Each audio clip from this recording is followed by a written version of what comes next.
Welcome back to guys. आप देख सकते हो गांव में ऐसे शाम होती है तो ऐसा माहौल हो जाता है।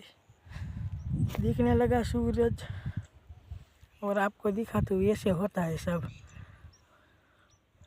ये थोड़ा सा कैमरा है ना, इसलिए थोड़ा सा नहीं अच्छा आ रहा है। मैं अच्छा आएगा तब आपको दिखाऊंगा।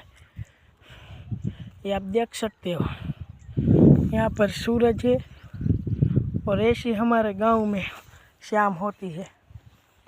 और मैं आज खेत में पानी वार रहा हूँ। आप देख सकते हो ऐसे हमारे यहाँ पानी जाता है और क्या मस्त व्यू होता है। हमको मज़ा आता है ऐसा पानी देखने में। और मैं आपको अब दिखाता हूँ कि पानी में नाका कैसे वारते।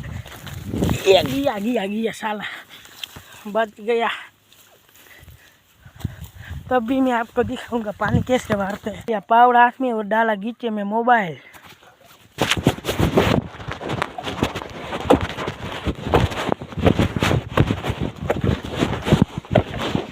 गाइस